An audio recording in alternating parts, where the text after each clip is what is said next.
وہ ایمانن فی حسن خلق، اور ایمان عطا فرمائیے خوش اخلاقی کے، ایمان آ گیا پکا اللہ تعالیٰ کے اوپر، اللہ کے ذات پر، اللہ کے صفات پر، آپ کے انبیاء کرام پر، آخرت کے دن پر، ہر چیز پر ایمان آ گیا، دماغ میں یہ خناس سوار ہو گیا کہ میں مومن ہوں اور یہ سب گھٹیا لوگ ہیں، جتنے بھی ہیں جو غیر مسلم ہیں وہ بھی حقیر، اور جو گناہوں میں مبتلا ہیں وہ بھی حقیر، اور میں مومن ہوں صحیح معنی میں۔ تو کیا ہوگا کہ اس گھمنڈ کے نتیجے میں اور اس تکبر کے نتیجے میں اور دوسروں کو حقیر سمجھنے کے نتیجے میں یہ ایمان کے اندر خلل آئے۔ اس لیے فرمایا کہ ایمان ہو لیکن حسن اخلاق کے ساتھ ہو، حسن اخلاق میں بھی گندھا ہوا ہو ایمان۔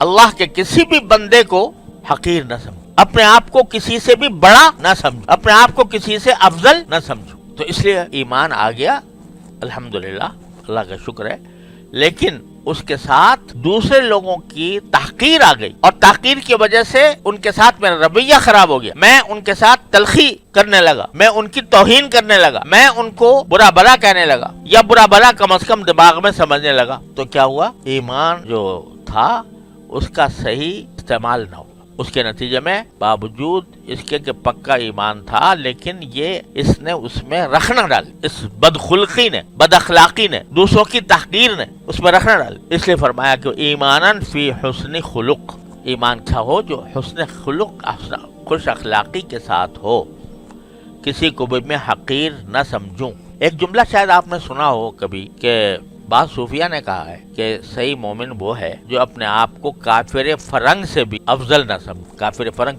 کافر فرنگ، فرنگی کافر، اس سے بھی افضل نہ سمجھ۔ یہ کیا بات ہو گئی؟ کافر ہے فرنگی، اس سے بھی اپنے آپ کو افضل نہ سمجھ۔ ایک تو اس لحاظ سے جیسے میں نے پہلے بھی عرض کیا تھا کہ اپنے بارے میں دماغ میں یہ تصور لانا کہ بھئی میں کوئی بڑی چیز ہوں، یہ کسی بھی حالت میں اللہ تبارک و تعالیٰ کو پسند۔ حقیقت انسان کی کیا ہے؟ ایک گندا قطرہ تھا، اس کو اللہ تعالیٰ نے کہاں سے کہاں پہنچا دیا۔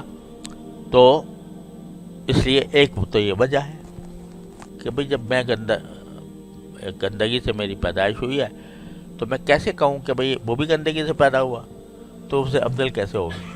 ایک تو اس لحاظ سے۔ دوسرے اس لحاظ سے کہ خاتمے کا کچھ پتہ نہیں، خاتمے کا کچھ پتہ نہیں، کیا پتہ اس کافر فرنگ کو اللہ تبارک و تعالیٰ کسی وقت توفیق دے دے اور اس کا ایمان کامل ہو جائے اور وہ مجھ سے آگے آخرت، یہ پتہ نہیں، لہذا کس بنا پر اپنے آپ کو اس سے افضل کہوں۔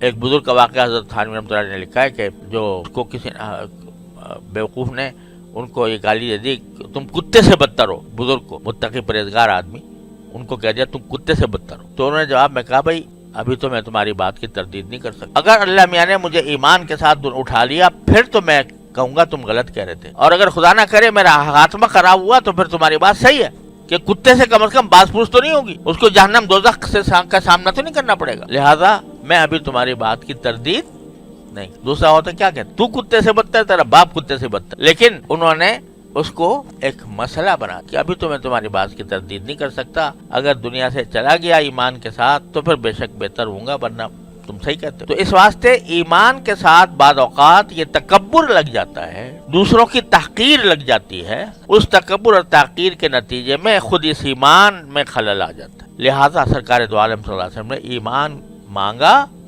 فی حسن، ایمان ہو حسن اخلاق۔ سوشل میڈیا پر سب سے قدیم اور سب سے ریلائبل برانڈ درسقرآن.com